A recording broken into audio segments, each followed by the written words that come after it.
Benny, how are you doing, sir? Doing well, man. Thanks for having me on today. I've been wanting to have you on for a few months now. It's just my schedule and everything's been so busy with my Love Witch moving in. So I'm finally situated, and I'm glad we're talking, man, because I love your stuff. Wait, what? Who's moving in? What'd you say? Oh, my fiance. I call her my Love Witch. Oh, okay. So she's moving in. Like, what? This is a new development? Yeah, well, we have a baby, right? And she was moving in anyway. And the whole move took place between the whole month of May. I'm sorry. So the house, they're here. They've been living here a month with my son. There's boxes all over the place. So my schedule has been incredibly kind of limited. That's why I haven't been posting a lot of TikToks or posting a lot of interviews. I've been doing a lot of lives, but it's been super insane, dude. But so she's moving in all her kettles and broom collection and everything. Broom collection, all of her elixirs and love potions and things like that help a 46-year-old man with erections, all that stuff. Nice. I need all the help I can take. I want some of those potions. Heck yeah. So, Benny, you are the no contact coach on TikTok. You've been doing this for about a year now? I've been coaching for about 4 years, man. But I shifted my shifted my content. Now I got my start on Facebook. But I saw the the writing on the wall and jumped on TikTok over the last year. But I only shifted my content to people trying to get their ex back really over the last and that's always a theme with dating coaches. Like, we know how to do it, but when I saw that most people like want to see videos about this, I'm like, okay, now I'm shifting my content. I did that, and just everything just took off like crazy over the last few months. Yeah, and congratulations, because I was looking at your videos and I was seeing like average maybe 100,000 views or 50,000 views, or probably they're all doing great. I don't think my average is 100,000 yet, but again, my follower count, I'm probably about a third of where you're at right now, but I think it's probably about 50,000 would be like the average. Yeah. And that's great, man. So again, congratulations. So I didn't know this. So you've actually been doing this for 40 years, but TikTok has only been 1 year. Yeah. So a little backstory without taking the stage for too long. So, I grew up in a pretty strict household, and I had a lot of socializing issues. And so I never really got to get that self-confidence that like we talked about this on our TikTok live one time, Yeah. And, I had to put myself out there, and, and when my first, so I was married one time for 10 years and had 4 kids, and that was like a relationship chosen kind of out of my default programming. Right. So when that fails, I had a divorce, bankruptcy, all this stuff. I go out in the dating world, I get crushed by this like avoidant, like crazy, like really magnetic, but still like crazy chick, just like pummeled, man, because I had no idea what, like we all wake up to reality, right? So that was me in my third. And so anyway, after that, I go out into the dating world, I start going nuts. And one of the things that I found that worked for me particularly well was sending out video messages on Facebook. So I go through Facebook, random friend request girls that were like in a 2-hour radius of me, and I would send out a little quick casual video message, breaks through the noise of people just texting and stuff, right? And it worked so much better for me, because I didn't realize at the time, like, you got to have a good photo shoot if you're going to be on dating apps. I didn't realize I had shitty photos. So I'm like, how come I can go get a phone number at the gas station, but like, you know what I mean? But like, I can't do anything on Tinder. It was my photos, but I didn't know. So I go to Facebook, start sending out video messages, and I'm off to the races. Well, this is how I met my wife eventually. And that, so to answer the kind of to tie it all back together, once I figured out this method of connecting with women, I started offering that to single guys in the dating world. And that's what I was doing for the first few years. And of course, I knew all the ex-back stuff. I had reattracted my ex at the time, but I thought that most people, like, I was thinking, hey, I want to help guys that are personal development oriented. Let me help them elevate their dating game. But the true nature of relationship advice is what I've learned. And I'm sure, obviously, you know this too, but it's people come into this thing through pain. And a lot of it, like that entry point, is going to be the failed relationship. Or failed marriage. Like you said, you were married 10 years. I was married 16. So same thing, trial by fire. Yeah.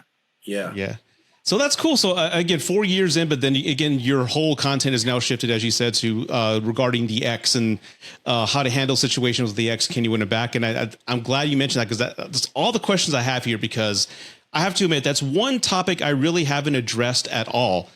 with my videos or anything in my podcast. You're the first person I'm speaking to who's an expert in this field that I'm sure is going to help a lot of guys. So the X, yeah. Let's go ahead and talk about that. So let's kind of go through like the natural timeline of events. Okay. So you're a dude, you think everything's going great, and your girlfriend says, "Hey, I want to break up." What does a guy like? What I mean, I know that's an emotional moment, and you can't really coach to that unless you have like Batman discipline. But what are some mistakes that a guy can make at that moment when somebody says they want to break up? Okay, well, the first thing is saying anything other than, you know what, I don't want that, but if that's the way this thing's going to go, okay, like. You know, if you want to set me loose to all this like raving, foaming at the mouth girls that are like over here, you can. I wouldn't advise that, but you know, it's like not that you would say that. This is the underlying thought in my head, right? And any guy that has experience with women would be kind of thinking this too. Now, if you haven't had that, like if you rewind to where I was at, like you wouldn't really like communicate the gravity of that decision because you wouldn't know like what you're about to face. Yeah. But that is the underlying truth, right? If somebody pushes you away, there is an underlying consequence of that, which is that somebody might scoop you up. And so I'd be like, oh, but you have to accept it. That's the first thing. So doing anything other than accepting it, you know? Accepting that's good. I mean, because I've been that guy that I want to break up. And I remember this is like 2017. It was one of my first hard breakups. I'm like, why? And I was like freaking out. I thought we were great. I mean, come on, you're freaking me out. Like acting like a total wuss, man, because I was totally in shock. It just totally T-boned me. But the acceptance is a good thing. And it shows a lot of maturity. And I think that will possibly shock your now ex. Like, oh, well, he's maybe taking it in a different way now. So he's actually got himself together. Maybe that would impress him in a way. I don't know. Yeah. You know, when I think back to my relationship, that was just nuts. And I was in a, you know, I think she might have been BPD. She was alcoholic. She had a sleep condition that she'd use to avoid discussion. Like the thing was a mess. And I don't mean to talk bad about her because she's a special person in many ways too. But I actually reacted the right way. Naturally, she tried to break up a couple times. I'm like, if that's what we're gonna do, like. But then when it hit me that she made it like really, because I went out of town. What ended up happening is I go out of town. And I'm visiting my kids that were out of state at the moment. And I could just feel like, you know how it is, like you feel in your gut, like, man, some crazy, you know, it's going. Don't turn on the cameras because something's going on back at the house, man. Like, so I feel her pulling away and I'm like, oh, well, you know, come back in town. And I find out she hooked up with somebody off Tinder while I was away, but I could tell over text, you know? And at that moment I was like, hey, talk to me. Like I tried to bring her back in, you know, because I reacted first the right way a couple times, but then when I could feel her really pull away, that's when I reacted the wrong way. And so almost everybody, like literally almost everybody, because like even I got it right at first, but when it comes down to it, almost everybody gets this wrong. You almost have to ahead of time catch a podcast like this and be like, yeah, that's what I would need to do if that happened, you know? Yeah. Yeah, it is a shock because, again, it's such an emotional ride and you really don't know it's coming in most cases. But it's funny that you mentioned the texts. You can always tell when they're separating themselves from you with texts because the cadence in the time of them responding changes. It's not as fast or frequent and it's less verbiage. And you don't get any more good night texts. It's just like a certain formula, a certain like a pattern interrupt, right? Like you could just feel, hey, this is different. Why is it different? Well, you know, your brain's probably subconsciously adding up all the cues, you know, that were like, oh, well, we hadn't gone out in a couple of weeks. And plus, you know, maybe the sex wasn't good for the last month. And then the pattern interrupts and you're like, like intersection of all these things, you know? Yeah. And one of the titles to your videos, this is my first question to you. So, okay, your ex broke up with you, right? Now you're alone. It's been a week. What are some of the worst mistakes you can make during that period after a breakup? Okay. So we covered like the way to handle it. So everybody's going to make that mistake. Everybody. Yeah. So one thing that'd be very common is to try to, and men do this a lot, is try to logic all the reasons why the relationship is good. Okay, well, you feel like this now, but you know, look, like we have this nice home, and we always like to play bingo on Sundays, right? Right, like shit of logic, and that's like the worst thing ever, right? Yeah. So you can't. So they'll logic. of course, like when it hits, so they'll have a talk. So I might be skipping ahead, but like some kind of a talk where they even have this discussion to begin with. Mm-hmm. Like you Mm-hmm. shouldn't be getting together for a talk. That's like, I mean, Oh if you do, no. right? Like if you do, it's really just to get together. You're not actually intending to talk. It's like she's like, hey, we need to talk. You're like, okay, cool. And then you show up, and now now you're cracking jokes the whole time. She's like, hey, we need to talk about something, and you're like, Yeah. oh, it's about Pokemon because like fucking love Pokemon. Yeah. Or they're wearing that outfit that drives you crazy, and they look really hot. And like, damn it, she knew what she was doing. Like, why does she want to talk? Like, come on, you're messing with me now. That's happened to me and a few of my friends from time to time. But so Were you're they saying to talk with like some hot outfit on? yeah, like you left your stuff here. You need to come get it. Like 2 weeks has gone by, and Oh, all right, I'll be okay. right there. He goes to pick it up, and she's got that outfit on that drives him crazy. 100%. It's like, come on, what are you doing? You know And so exactly that what could you're be doing. Yeah, that could be like push some because a lot of people will be like, "Hey, go away," but why did you go away? I like you don't want to chase me, and they'll push and they'll pull at the same time, and that's kind Yeah. of an example of that. And that you got to be careful with the people that do that kind of thing. Mhm. But sometimes, yeah, people they regret their decision because if they break up with you and you actually give them the space and you go away and you're living your best life and they see that on social media, Mhm. and then they actually change their mind like that, and then maybe that's what the dress means in that case. Yeah, but at the same time, I know for a fact this happened to me twice, right? And each time when they reached out to me a couple of weeks later, maybe a month later, what are you doing?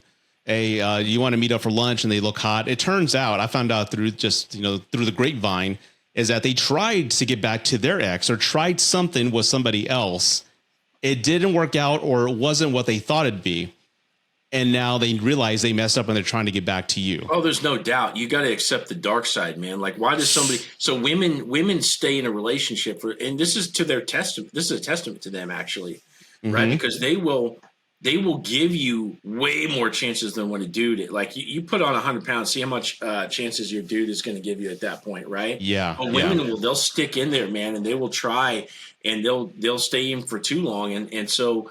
Like when they're done, like when they're calling it quits, like you probably needed to be in therapy or like changing your life a few months before that. Mm-hmm. And so when relationships end, that's the dark side, man. Like some dirty shit is going to happen, and you don't want to know what's going down because like if You you don't. if you played fly on the wall, you wouldn't want to stay in that room. So that's and it goes both ways too, because Yeah. if somebody prematurely cut you loose, now you're open as well. And I'm not saying that the solution is knee jerk react, just go be a slut or whatever, but at the end of the day, that is the dark side of what happens in a breakup. And you and a lot, and this is a good subject to talk about because a lot of guys will be like, if I find out that she was with somebody else during this time period, I don't want nothing to do with her. But it's like, no, that's not true, because you come to me and you're like, how do I put this back together? It's like we kind of subconsciously know that she's talking to other people. Yeah. So what happens, typically speaking, I try to coach people through this, is like, look, we don't want we don't want to think about that. It could be happening. We don't know. If it does, chances are you're going to react negatively and you're going to be upset. But a lot of times people still want to get with that person. So they have to get over that initial hurdle of finding something out like that. And if they decide that they don't want to be with her, still great. Because I understand that you don't want to be second choice, Yeah. right? That's a whole nother thing. But the problem is like as a coach, where I'm trying to say, okay, what's your objective? Do you want this person or do you not? If you don't, Mhm. why are we talking? But if you do, you can't be reactive to the fact that she did something while she was single. We have to attract her as being her best option, right? Or if it's a woman, because I work with women too, Mhm. you attract that other person by being their best option. You have to be non-reactive to negativity. Yeah, yeah, that's true. And I'm guilty myself. I think everyone's guilty of like finding a distraction. Like I remember getting dumped and just downloading Tinder and just finding a distraction. And the women, I told them, look, I just broke up. I don't know what the hell I'm doing. I just want to have fun. And they're okay, sure, whatever. They solved me for what I was, and I did my thing. But then the ex would come back and like, well, did you see anybody? I'm like, no. I lied and they lied too. It was just a horrible thing. So I never recommend going back to an ex, and we'll get to that in a bit because I know you talk about that. Yeah. But for anybody who, again, in that period, they just broke up with you, you're kind of in shock and you're in that limbo. and you're just thinking, what do you recommend to people to stop obsessing about an ex? Yeah. Like what tips to help them move on? For sure. Because the first thing is you can't, if you want to reattract an ex, because that's what I'm doing, a lot is coaching people through it. If you even and we'll get to that next. Okay, cool. Okay. But even, if you want to, you can't even do it from that place of neediness that they kicked you to the curb from, right? Yeah. So they have to start moving on if they even want this person to be an option, right? Because you rewind back to the beginning of any relationship. If you're needy for somebody, what happens? They run, to the hills. Yeah. So if you're in that same place that they left you at, you're done. Like you can't even play ball, right? So they have to move on as a product of being able to get them back. And people don't want to do that. Like half the time when I'm coaching with somebody, it's just like getting them, it's moral support, it's emotional support. It's like, hey, don't break no contact. And over time, as I keep them from pulling the trigger, they start to heal just a little bit, and they get into that zone where now they can take it or leave it a little bit. But yeah, the coping skills is like, okay, number one, so you've got to you got to make this real. You can't just do this for jealousy's sake. You got to live your best life, and ideally post about it on social media, because that person might see it, but so will these other people that you're going to date. They're going to see your social media. So, and how many of them are always watching your social media? Do you think every single one of your exes is watching your social media to see how you react? Yeah, I mean, if they can, they're for sure doing it. But the logistics get difficult because people end up blocking each other like rationally. Yeah. So, but like what'll happen is if your profile is public, then they'll check from fake accounts, or they'll have like the family members that are still on the list, like check and like report back and stuff. So that's something that happens often. But going back to the thing where it's like, okay, wait, how do you tell somebody to like stop being obsessive? And like you just consume with the idea of them. Like, how do they move on from that state? Yeah, so a lot of different things. So like the first thing is I'll tell them, do something hard. Like I'm wearing this jujitsu hat. It's like, okay, if you go start doing something like jujitsu, immediately you're doing a tribal fitness activity. So number one, you're going to look better because you're doing something really physically intense. And even if it wasn't jujitsu, if it was like CrossFit, right? Immediately you're hanging out with other cool guys and other cool girls. Everybody's friends with each other because you're doing this hard activity. It's like being in the military where you bond over something difficult. Yeah. Right. And now you have this cool thing that you're doing, and it's making you look better. And you have this social circle that's like almost instant. So if you can get engaged with something like that, some people say, I already have a hobby. Like somebody told me the other day, and God bless everybody that follows me, but like this one guy was saying he collected like some kind of like action figures and stuff. And I'm like, you need something that takes you out of the house and puts you in a social environment. Yeah. That's a damn good tip. Yeah, that's a really good tip. I wish you were around when I was going through my divorce back in 2016 too. I wish I was around for me too. I was like, I talked to my future self and stuff. Yeah, but that's a damn good tip, like a social circle, like jiu-jitsu or a sport or like some sort of group activities. Yeah, that's a really damn good idea.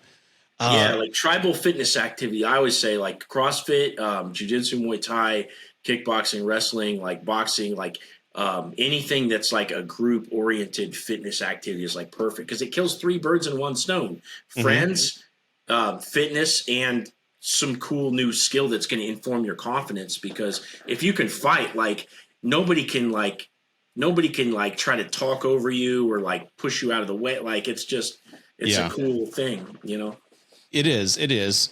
And I did something similar to that. Like, my story was I started a YouTube channel. Like I loved movies and I loved going to movies. So I would go, but I was by myself. I didn't have a group. I went by myself, and I started a channel. And again, I'm at home by myself, just editing and learning new skills and, all these other things. So I wish I had taken that advice, because going outside, and in a sense I did, because I volunteered at a Comic-Con. I love nerdy shit.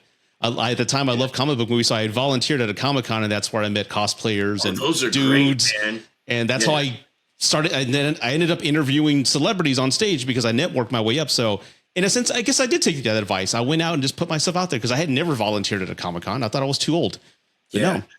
Those That's things awesome. are so cool too, and there's like rows of people there and everything. Yeah, you get to meet your own kind and you meet new people, people you would have never met ever in your life from all over the country. But let me ask you this: what about at night when when you're by yourself and the demons come out? Like, what tips do you offer the guys or women when you're by Yeah, yourself, alone with your thoughts? And to me, that's bad for yeah, me. everybody's there. So Yeah, this is where everything all my advice is hard, and it's not instant good, gratification, right? good. So it's like you've got everything we just talked about, and then when it comes to that stuff, well, it's all present to the moment stuff. If your thoughts are in the past, memories about your ex or whatever, you're going to be depressed. It only Hmm. follows. Your focus is in the past. You're going to go to depression. If your thoughts go into the future, oh, are they going to call me? Let me watch their social media, whatever. You get anxious. So you snap your focus to the present moment through meditation, yoga, breathing exercise. Like you can breathe in for 4 seconds, breathe out for 6, resets the nervous system, right? Mm. Whatever your favorite coping mechanism is. For example, like weightlifters, you know how they take the smelling salts before they like go power lift, like they smell it, they're like jolted Yeah. with like whatever it takes, man. If you want to be the smelling salt guy or like the hippie yoga person, you've got to pick some kind of coping mechanism to snap to the present moment. The problem is that people don't want to do it because we get addicted to emotions, Yeah. right? Nobody wants to feel like blank slate. This is why people watch Netflix and drink and get addicted to video games. And sadness is the same thing. This is something that I learned from watching Owen Cook on Hmm. on YouTube. He talks about Owen Cook. I don't actually, but I'm Okay. interested now. Okay. He's a super interesting dude. But he talks about how like as humans we get addicted to emotion. You can get addicted to negative emotion, and you don't realize it. So as a kid, I grew up like depressed, and I would like have a pity party for myself, but I didn't realize I was writing neural pathways to lean into this negative emotion, and it was an indulgence in a feeling that was something other than like blank slate. And so Mm. after a breakup, you can put yourself through this ringer. You don't even realize what you're doing, and you're whining yourself for sadness. So you have to be careful, and it's hard because nobody wants to be Zen. And so that's what they have to do in those moments. It's like, okay, stop thinking about them. Well, I want to indulge, or I'm curious. No, like bad, Yeah. right? Yeah. You ever see that movie Swingers from the '90s with Vince Vaughn? No, I love Vince Vaughn. I haven't seen that movie though. No. There's a quote in that movie that this one guy, his girlfriend broke up with him and he's just droopy. He's just like out of it. And one of his friends says, "Hey, don't worry about it. I've been there. After so long, you just figure out like, hey, I got to move on. But believe it or not, you sometimes you miss the pain." He goes, "You miss the pain?" He goes, "Yeah, you miss it. I don't know why, because it's been part of you for so long, and you're trying to figure out how to live without it." So, Emotional yes, stimulus. yeah, Yeah, you that's why miss people that like state. toxic people because it takes you on the roller coaster ride. You get the up and then you get the down, and both of them are Jesus, a man, yeah. poke. I was hooked in that type of woman. That's purposely what I went for, because it's like crack, man. It's so addicting and impulsive and just fun, but it's so unhealthy for you, dude. And imagine getting to where you're at right now if you were on that roller coaster. Like you could never No, build. nope. Like it wasn't until I met my wife, because incidentally, I've been with her for the last 4 years, and look, and I've been able to build something, Yeah. because I wasn't on this. I'm just on this like stable Mhm. foundation.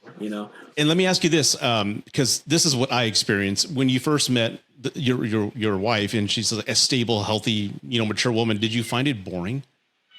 Yeah, there's no, I wouldn't say boring. There's an element of contrast there where it's like, Yes. oh, like, yeah. And it's different. So you have to teach yourself. It's like, oh, like, I don't want that crazy shit because you crave that unhealthy thing. Hmm. And then I had to realize it's like, oh, like this peacefulness is like, this is the desirable thing. Yes. Yeah. Yeah. So it's like, yeah, I wouldn't phrase it as boring, but like it can feel that way if you put them side by side sometimes, and you're like, Hmm. oh, well, like where's the fucking crazy? And it's like, yeah, but if you get the crazy, guess what? You get the other half of the crazy too, and it's going to be a shit show, and you can't live your life, and like especially for men to have a purpose, man. Like if you have something important, you're going to do this for anybody watching. It's like you're fucked. Like I couldn't have done like I have my income is like skyrocketed since I've been with my wife. And before that, like when I was in that roller coaster ride, and Yeah. there's so many other benefits too. I'm not even gonna, go long winded on this thing. But Hmm. making that choice to wean yourself off of that emotional stimulus. And by the way, like I still have had these super intense moments with my wife. Like our first date was the best first date I've ever had. I've taken her more places and put more effort into her than any other woman combined. And I was dating 6 girls when I met her, and I cut them all off for her. So it's like, even though we're phrasing this as like, oh, she's like the safe choice, it's like, no, she's fucking awesome too. She's a jiu-jitsu blue belt. She's an entrepreneur, like all these things. So it's not boring. It's just not crazy. Yeah. And that's a wonderful, and you know what? I applaud you for the better choice of verbiage than I say with boring, because it's funny how our lives are very parallel, because again, when I met my love witch, healthy, smart, beautiful, well-rounded woman. And I remember saying, I was in my mind, am I bored? What's going on here? And I was finding a way to self-sabotage and get out of it, because I didn't know what I had. And it turns out, like you said, I had peace, and this is what a relationship is supposed to be. And the more I actually told her about it, I go, this is how I'm feeling. It's not you. I don't know what's wrong with me, but through therapy and just thinking about it, every relationship I've had, man, even my parental, family, friends, every relationship I've ever had has been bad, toxic, or just horrible. And that's all I was used to. So here comes somebody who's, giving me peace, and somebody who's really just a wonderful, rounded person who's listening to me, and there's no conflict. My body had to adjust to it. And can you believe that? It was like a shock to the system. And there's so many other people out there like in that same position. Like I'll talk to people, and my wife is versed on trauma. Like she's read all the trauma books and stuff, and I'm still educating myself on some of this stuff. Awesome. But I'll, she'll point out to me sometimes when I'm on calls, because she'll be in the background sometimes, and she'll be like, yeah, this person has a history of abuse. Like that's why they're with this person, and blah, blah, blah. And I'm like, oh fuck. Like there's so many people stuck there. Like their norm is so twisted. Yeah. That they can't see the dysfunction, That's so heartbreaking, man. But I'm glad we both have great, wonderful women in our lives that we're putting a ring on it, and we're not letting them go, dude. Because again, look how much you've prospered, and since she's been part of my life, again, look how I've prospered. I mean, I'm not to the level you're at with the coaching network and all that, but I'm getting there. And she's moved in, and there's like I was actually worried because I hadn't lived with anybody since my marriage, and it's been smooth. It's been wonderful, dude. Like a wonderful a wonderful change that I needed. Yeah. It can be scary moving in with somebody, because it's like, that familiarity and that complacency factor is going to be working against you. Yeah. So it's the onus is on you for the date planning, which it is anyway, right? Mm-hmm. There's you have to counterbalance it with all the, gangster shit that you got to do. But, yeah. All this stuff. Yeah. But yeah, because I remember, like, for my wife and I, like, at first we trained at different gyms. She trained judo and I did jujitsu. And for the first year, like, I was taking care to keep things separate, because I'm like, I don't, and she showed me that it was safe. This, like, now we train jujitsu together as a family. Our kid crawls around on the mats and everything. And very cool. And it's fine. But she had to show me that it was safe, because, I could, like, these moments, like putting things together, it's like you kind of ease into it, Yeah. Yeah. You don't want to, like, so I've had a couple on my podcast, a couple episodes back, and they've been together 20 years. And this guy, they're so happily in love. It makes you sick. And I'm like, dude, what's the secret, man? Like, why is your attraction and just your engagement so strong with each other? And they go, honestly, we work different shifts our entire marriage, and we hardly see each other. But when we do, it's that absence of the heart just makes it the heart. What does the phrase go? Absence makes the heart grow fonder. Yeah. Something of that nature. Yeah. So they can't wait to see each other. He goes, if we saw each other all the time, we probably would drive each other crazy. So it is good to be together, but you do need your own space. Depends on the match. Yeah, I totally agree with that. Now, in my case, COVID brought us even closer together when we were trapped in the house together, and everybody else was like tearing each other's hair out. Like, we were loving it. We were like, this is fucking cool. We can spend all this time together. But that's true, totally true, because what you just said, that's the whole principle why no contact works. Mm-hmm. Because what you're doing is you're leveraging distance and mystery for the purpose of attraction, which is, that's exactly what somebody does after a breakup. People get confused. I'm gonna drop a little knowledge nugget real quick. Go ahead. People get confused because they think, hey, I've got this, relationship with my ex, and therefore let me leverage the connection that we have, and therefore bring them back in. It's the talk, it's the logic, it's the, the letters and all this shit, right? Yeah. They're trying to leverage connection. That's what a poem or a long letter would be, right? Mm-hmm. So that's not the way it works. Because if that was the case, then friend zone guys would be like killing it right now. They'd be like, True. yeah, I invested 2 years being this girl's friend. Let's go. Right. Yeah. But it's attraction is the thing that you need. Right. So for example, in the context of the ex, it's like, hey, we're gonna leverage mystery now instead of, because connection, it's a spectrum. You got attraction over here in one end of the pole, you've got connection over here. And it's like, okay, well, the more we go over here, complacency and familiarity can set in, even though we're building connection, which is perfect for a relationship. But now that somebody's pushed you away and you're not in a relationship, you don't need this as much right now. You need this. Yeah. So let's go over here and start leveraging mystery, Mm-hmm. So when you say no contact, and that's one of the principles that you teach when on your channel, that's got to be tough. It's like one of those things. Like I'm glad your advice. The common denominator is toughness, because who honestly can execute that? No contact, and I'm talking no texting, no stalking them with a phantom account. Who can deleting maybe all the photos? I don't know if you teach guys or women to do that. They delete all the photos from your phone. Okay, you don't. Okay, no, because to me that's sanitizing your accounts, like emotionally reactive. So you want everything to stay status quo. Okay. Until the other person prompts you for it. So you don't bring them their stuff back, right? Until they ask. You want to sub-communicate that you're moving on. Mm-hmm. So if you did, let's say you won the lottery today, you're going to be like, oh, I got to pack up my ex's stuff back. You're like, fuck this, I'll just buy a new house. That stuff can just sit there. Yeah. Mm-hmm.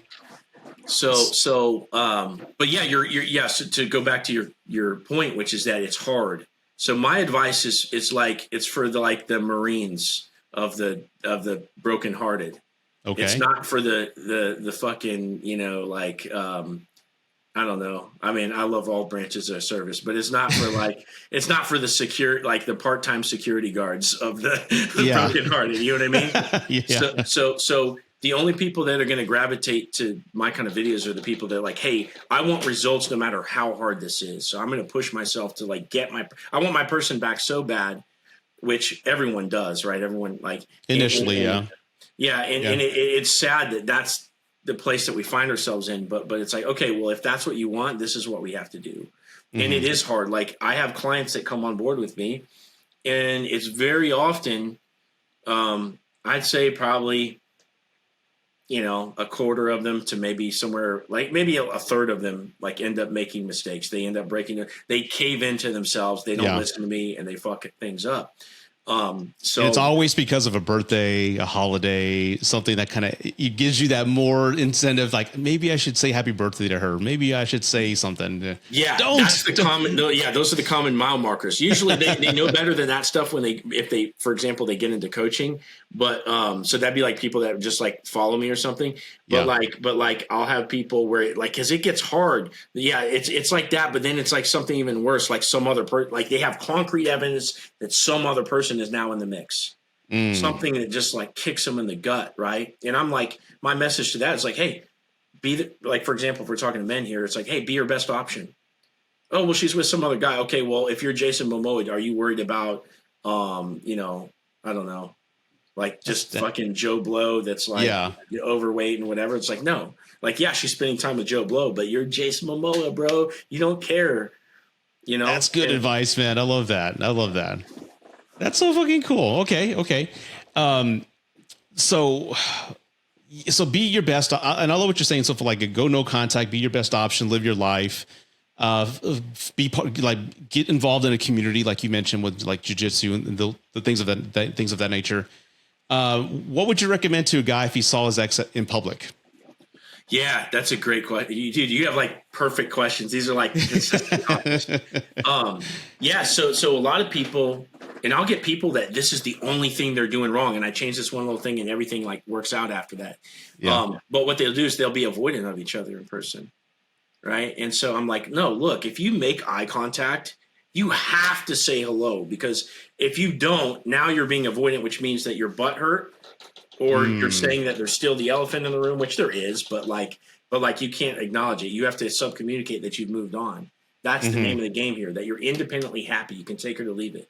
Right. So if you make eye contact when you have to greet them, like period. Okay. Even if they're with that new person?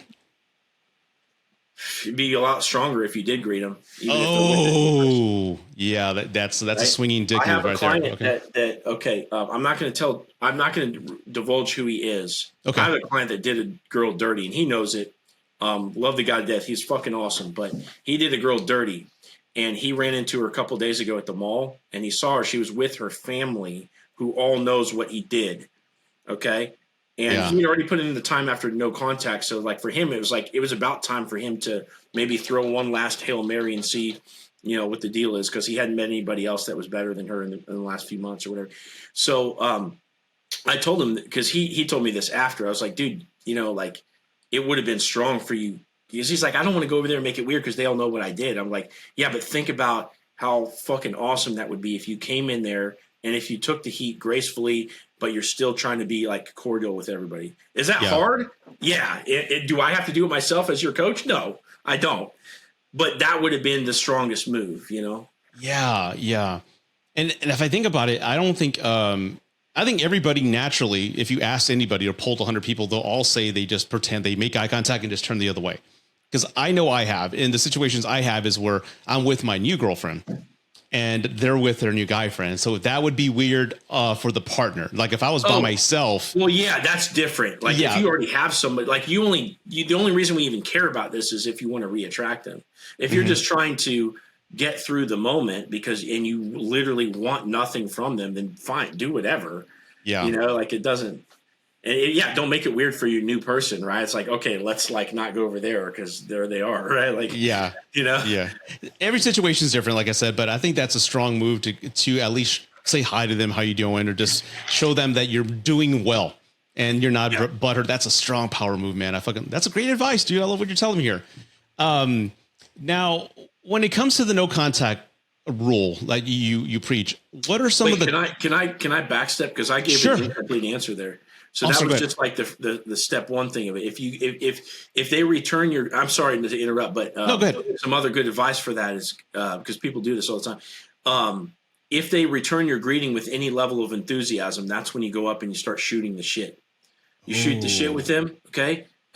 Catch up, like crack a few jokes or whatever. If they look at their watch or if their eyes dart off to the side, then you're like, hey, this has been really cool catching up, but I actually need to get back over here to my friends or whatever. Hit me up sometime if you want. And then you just cut it off.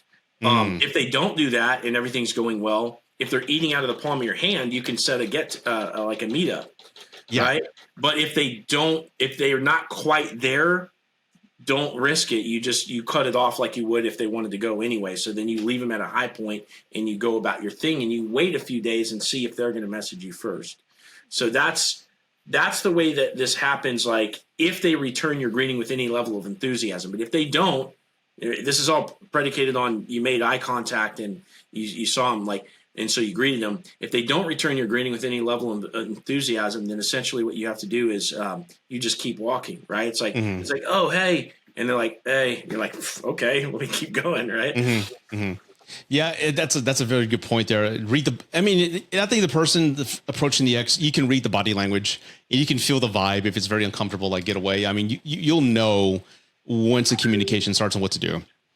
That makes people will project their fears and their own awkwardness onto the other person when theoretically, like you got to lean into the pain a little bit, right? Yeah. Like how painful it would have been for my dude who did the girl wrong and go talk to her in front of the family. It's like, yeah, like that's going to be hard, but just keep your awareness through the social discomfort, right? And pay attention for long enough to really size it up. Because if you just say, this feels weird and you make the quick eye, that's when you do the thing that everybody does and just turn around, Yeah.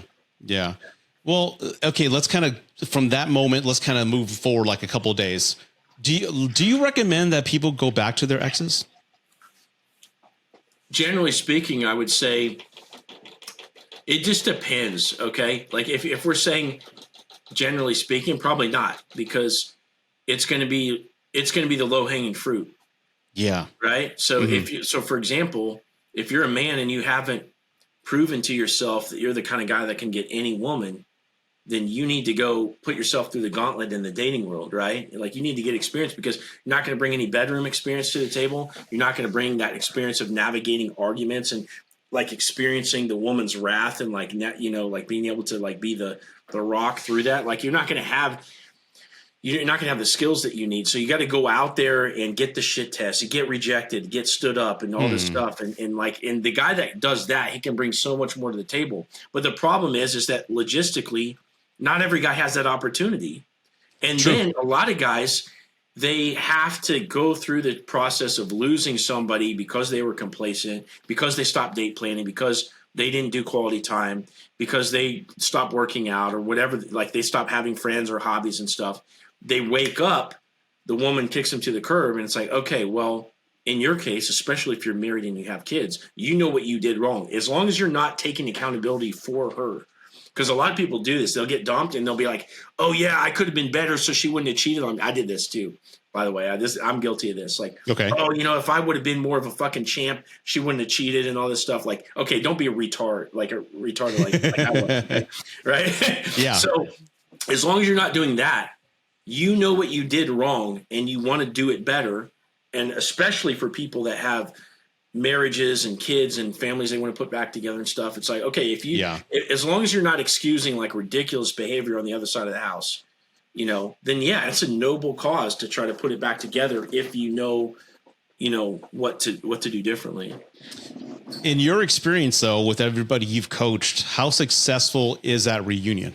Yeah. I got a guy that works for me that I helped him get his ex back. So about a month and a half, too long ago before that, I got a girl her ex back in like 3 weeks.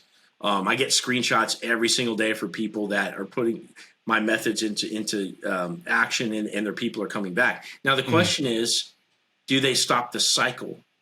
Yeah. Because you're going nowhere if you don't get into therapy. Right. Mm-hmm. So it's like, okay, that becomes half of the coaching conversation. I have people that work with me. Unfortunately, people are going to go to my TikTok and get my, watch my videos. Their person's going to come back. And then probably what's going to happen is because they're not really going at it with intensity, they're probably going to go through the cycle again. Mm-hmm. You know what I mean? And that's just the unfortunate part of trying to help people. It's like, like people are going to go at it at like a lower level or lower consciousness. And it's going to be, a lost cause. Some people are just trying to. So there's a few things that happen. Some people just want to get on top of it for their ego. Yeah, hey, that too. Yeah, you cut me loose. I just want to like get you back so that way I can cut you loose. Mm-hmm. And people do that too. Some people they're just sad and they just want a sense of control. They just want to heal the pain. Mm-hmm. So for those people, like that person might not even be a good match, but they just want them back. And it's like, okay, well, and yeah, like I'm going to take all these people on as a client, even if it's not a good decision, and just straightforward, because my job is to take my knowledge and get the person that comes to me the result that they want. But do I bite my tongue and say, hey, no, yeah, this is great. Let's get that narcissist back. Like, this is going to be fucking cool. Let's go. Pay me some money. No, I'm going to be like, okay, you're silly because you're inviting a narcissist back into your life. Okay. Mm-hmm. And you're asking me, how do I get this person that says fuck you all the time to me back into my life? And I'll be like, okay, is that our goal, is to bring the narcissist back? They'll be like, yes, that's what I want. And I'll be like, okay, this is how you do it. And yeah. And so like, but again, yeah, I mean, yeah, it just boils down to it's like I look at I don't moralize to people. I'll tell them what the landscape is, but I'm still going to do business with somebody regardless of what their objective is. But I go to sleep I put my head on the pillow and I can sleep because I say, look, this is what we're dealing with. Because we're evaluating people's stress response, we're evaluating their attachment style, we're also evaluating their conflict style. So if they can understand what theirs is, some people are calling their ex narcissist when they shouldn't be too, right? Well, they don't know what the word means. Yeah. So we need to know your trifecta of, all these issues, and then also the ex's, and then examine the compatibility there, and then go through the conflict, like all the stuff that you would learn in therapy. And then also I'm like, hey, look, once you re-attract them, like not in the beginning, but like when things are good, that's when you need to go to couples counseling. Because if both people are willing to work through it, it almost doesn't matter as long as your shared values or your values are not like all the way unshared. Most people can fix it if both people want to. So, so I let them hash out that part of it, but I know the attraction part. So that's, yeah. It's, I guess for my experience, well, like when people ask me, I always say, don't like, don't get back with them because again, just speaking from my experience, it's never worked out. Cause like you said, it's really ultimately up to the people if they're going to change their behavior patterns. They're going to recognize, okay, this is what we did in the past. Let's not replicate that again. A lot of times people just are just lazy, including myself back then. And we just go back into the same cycle and we just wasted 3-4 months. And here we are back to square fucking one. So, I mean, it just depends if they're really looking to try to make the effort and change. Like you said, I think that's a good point. But like you said, people have this way of whenever a relationship ends, they only remember the good times. And they tend to put their exes on this pedestal. Like he was a great guy. She was a great guy. I'm like, he was pretty horrible. If you step back for a second, don't you remember when he did this and this and this and that and that? They tend to forget about that. Why do you think that is? Scarcity. They're scared to go out into the dating world and like really face the rejection and put yourself through the social woes that come along with like really getting out there. Wow. And, yeah. And also like, it's like a faux pas to like hire a dating coach or to put like people balk at the idea of getting a photo shoot. I'm like, dude, like that's how this is done. Like what, you're scared to hire a personal trainer for the gym? No. So what's the difference here? Like, so it's kind of a faux pas. People are scared to like really get out there. Like if you look at most relationships, they happen out of convenience. The first halfway decent looking girl that gives you attention that you're attracted to, that's like that you can kind of like not get nervous around. Like that's that's how people do it. And most people's parents, if you think to your own parents, that's probably what happened. Sorry to break it to you. Almost 90% of people, that's what happened. So that's why people go back to their exes a lot of times because they want to do that. But it's not everybody. It really matters like what happened. Yeah, definitely. When should somebody give up in pursuing their ex? So what I tell people is like, okay, you go no contact for 2 months. Right. Most people are going to probably message you within the first couple of weeks, depending on like what happened. But theoretically, you need to hold out for 2 months. And during that time, you have to be maximum personal development, reading books, going to the gym, hanging out with your friends, take on a new hobby, make money, right? All these things. And you've got to be doing that. And ideally you're sharing the highlight reel, like not going over the top, but sharing the highlight reel of all this stuff on your social media. So you're really doing it like for real. Yeah. Okay. Now, if you've actually bettered yourself over this time, you're allowed to reach out one last time from a different vantage point 2 months later. Very lightly. No, I miss you. No, hey, let's get back together. No, let's meet up and whatever. No, it's like, hey, this is actually what I tell people to do, like legit. I'll be like, hey, I was just leaving the Starbucks that we used to hang out at, and I saw somebody order that nasty fucking drink that you always got. I don't know why, like whatever. Anyway, I almost threw up and thought of you, so I just thought I would check in and see how your week's going. Hopefully it's going well, and maybe that would be a voice clip or something. Okay, so you're lightly checking in with them. You're adding a little bit of humor and sarcasm in there. And you're just cutting it off like you would just check in with somebody and talk to in a while. Okay. So you give them the chance to banter with you. And if they don't do it, now you're done. If it happens and you guys are both interested at that point, then you're patient and probably the relationship can reestablish over the next month. So you're talking about 2 months of personal development, like the worst case scenario, like longer term, 2 months of personal development. You reach out if they haven't done it first, which most people do. And then you're looking at like probably another month of just hanging out with no strings attached if it's going to happen again. I think that's a problem though for a lot of people because I love what you're teaching, but people tend to get destructive when something like, especially when they're the dumpy. They either consume alcohol or just start sleeping with numerous partners for distractions. They just go in this destructive whirlwind and things go from bad to worse. And they'll stay in that space. But adopting what you're saying, I think that would be incredibly beneficial. Okay, this is a bad moment. I'm heartbroken, but I'm going to improve myself. People need to do that, but I think a lot of people obviously aren't. They just get angry, vindictive, and some go on revenge fucks. Some go and just party. I'm gonna post all these photos and show this guy what he's missing, and it's totally the opposite. Yeah, if you're smart about it, you'll see that if you try to do a knee-jerk reaction to getting dumped by hanging out with other people instantly, and you show them right away, okay, that somebody will see right through that because you're being reactive to them. That's the quickest way to lower your status. So if you're being smart about it, you make it real. You take a week or two, you get sad over that week or two. Then 2 weeks later, if they haven't responded, still okay. Now you're being super social. You're hanging out with your friends all the time, and you're doing something new and stuff. And another week goes by. Okay, 3 weeks past the breakup. Okay, maybe now you get on dating apps, and now you start taking dates. And you don't post a picture of your first date. That'd be fucking weird. Like if you end up hanging out with somebody a lot, right?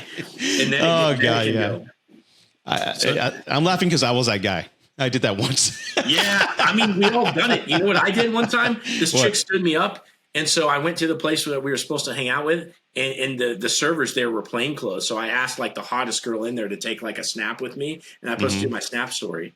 But you know, that's so knee-jerk reactive. You know, like that anybody could see through that.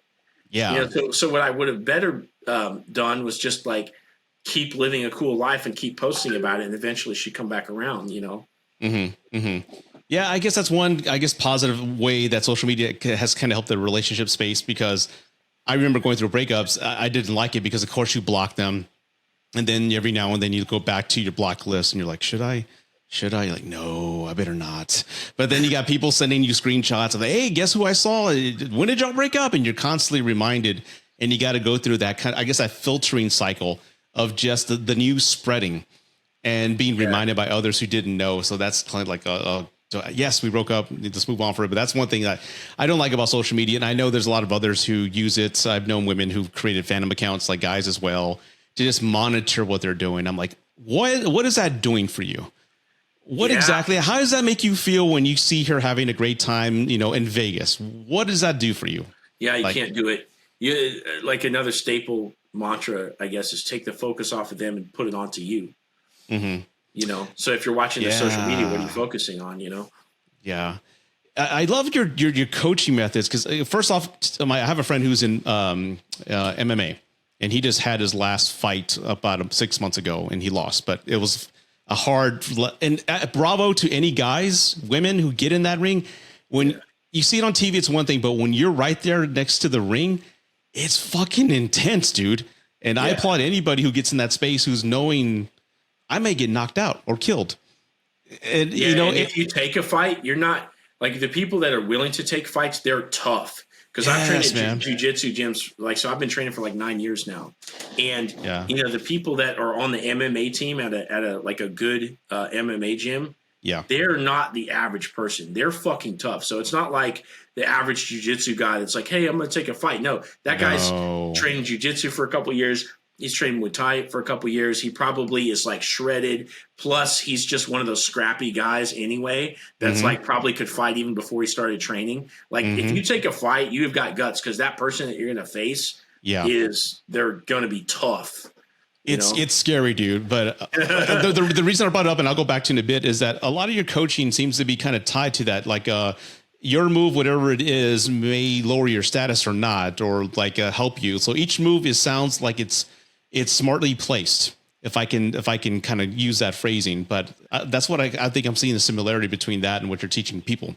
Everything is seen through the lens of attraction, because people think that they need to leverage their connection. So it's like, no, my job is to do anything that you would otherwise do or say to your ex, or not, like what everything that you're about to do. We're going to see it through this lens of attraction. Does it increase it or not?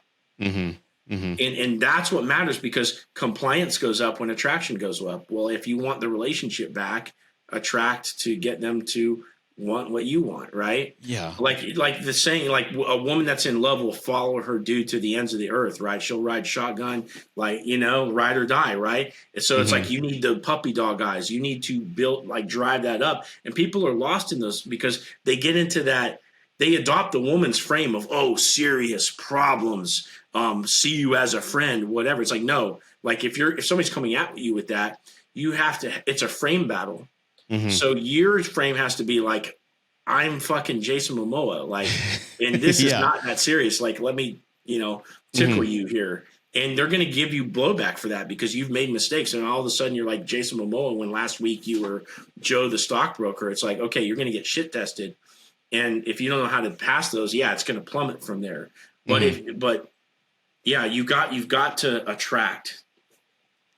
And I love that because that's what I coach guys is with as well. It's like they always say you have to be 6 foot, you have to have abs and all this bullshit. I'm like, yeah, that helps, but no, it's your state of mind and how you see yourself and how you present yourself, what your self-worth is, how you project yourself to others. Have you ever been around a charismatic guy? I tell them, and they're like, yeah, everyone just goes to them because people love people who are just positive and just wonderful and comfortable in their own skin and know what they love and know what they're passionate about. People gravitate to that. And a lot of them aren't 6 foot. They know their worth and they know who they are. And a lot of a lot of young men, especially that I coach, can't seem to understand that because they're still thinking it's all physical. Yeah, and then we got things like the black pill and the looks maxing community that try to, like, preach to the opposite. I'm like, Mm-hmm. man, you guys, you're being feminine now. You're saying, hey, Yep. let me increase my aesthetic to pull in somebody. Well, what is that? That's femininity. Yep. Yep. Like, what that? Why you want to be a girl to get more girls? Come on. It's like, Yeah. what? And I'm glad you say it like that because a lot of times I can tell a lot of these young men have never been coached up. I can tell because they get very reactive and very defensive. Like I think you and I grew up in a space where someone went in our face and told us, you suck. Yeah. Get better. And Yeah. yes, sir. Yes, coach, whatever. I mean, and I see a lot of young men who can't take that criticism. A lot of the coaching, I was going to ask you about this too, because I kind of steered back from the coaching. I do a couple people, but not as much as I did at the beginning, because I noticed a lot of young men could not take my coaching approach. They would get offended or they would get That's why mad. you got to No, charge more. I should. I actually, I am. But it was funny. I found, get this, I found it odd that guys were the ones who were getting offended with what I was telling them. And the women were saying, thank you. I needed to hear that. I got ostracized from an MMA gym that I was at when I first started coaching. Yeah. And the people that were driving it were men. Mm-hmm. They couldn't handle the message because it hits the ego. So we as men, we peg our egos on two things. Can we fight, and where do we stand with women? Yeah. Right? Mm-hmm. What are the main insults that you would call a guy, like if you're trying to get on his skin? A bitch, or you might have to bleep this out. Pussy, whatever. Yeah. Disqualifying him sexually or from a dominant standpoint, like in a fight. Yeah. So when you start trying to preach to guys either about how to fight or how they stand with women, especially, then you're going to get massive resistance. So I even got pushed out when I first started coaching. These were all my friends. Like, this is my whole lifestyle, right? My wife is in the community, and I got pushed out by all the people that I thought were my friends because I started putting out videos and stuff. So yeah, there's a massive resistance to this, and it's impacted me in a major way. Wow. In your personal life with friends, that's crazy, dude. Wow. Yeah. I mean, to the extent where people would hop on my lives and they would sabotage it. When I first released my first course, two of the guys that were like employees of this gym put out like this 20-minute like talk video about how local dating coaches, which I'm the only one that was even, there, like are a sham and all this stuff. Like, they went over the top to try to like combat what I was doing, and why? there was a spoof Instagram account about me. Really? They would make memes about me every single day, to try to like discredit and stuff. And at this point, it was like, I ended up leaving. I could have stayed and powered through it, but at this time I was like meeting my wife and stuff, and I was like reorganizing my life anyway. And I decided to move down to where I'm at. But yeah, man, it was crazy. Like, it impact, and again, and it was an extra blow because when I got into jiu-jitsu, it was I had left like a church community Because my whole life, I grew up like strict Catholic, and my whole, I was my whole family's Catholic. My ex-wife's whole family's Catholic, and everything. And I decided to get out of church. Well, I had to lose a bunch of friends, and even family relationships were strained doing that. And my home was jujitsu. Well, when I started doing the coaching and stuff, and making videos, even before doing the coaching, like then I lost those friends too. And it's like, man, this like anytime you level up, it costs you something. But particularly with the dating advice and stuff. Dude, and again, we're both at that age where we can see that. And I always tell young men, you'd be surprised who your friends are, because you may think you have a close circle of friends, but when you start to level up and improve yourself and kind of separate from, what does the phrase go? You're the average of the 5 people around you. And when you try to excel that average, people turn on you. They get jealous. They create false accounts and try to smear your name. And it happens sometimes with family. It happens with the closest people you would never expect, man. And that just is a sign that you're doing everything the right way. Yeah. And to keep going. Yeah. Don't let them pull you back down. Don't you fucking let them. God, because misery loves company.